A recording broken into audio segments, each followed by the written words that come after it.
Dvojizbový tehlový byt v Žiari nad Hronom sa nachádza v centre mesta na Iráskovej ulici. Byt má nové plastové okná, inak je v pôvodnom stave. Pozostáva z chodby s oknom,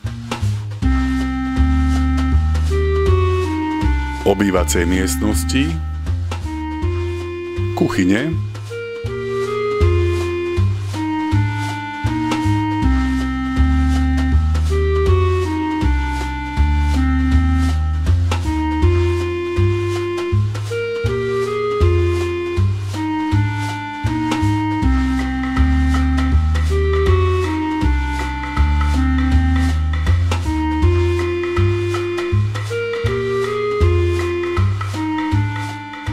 a zo spálne.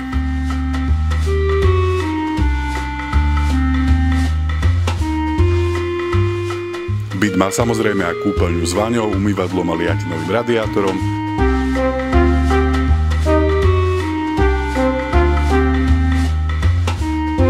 a samostatné WC s oknom.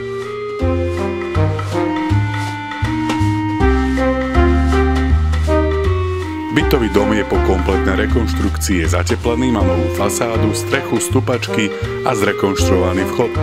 K bytu prináleží jedna murovaná pivnica, ktorá je momentálne v rekonštrukcii. Cena dvojizbového tehlového bytu v centre je 28 000 eur.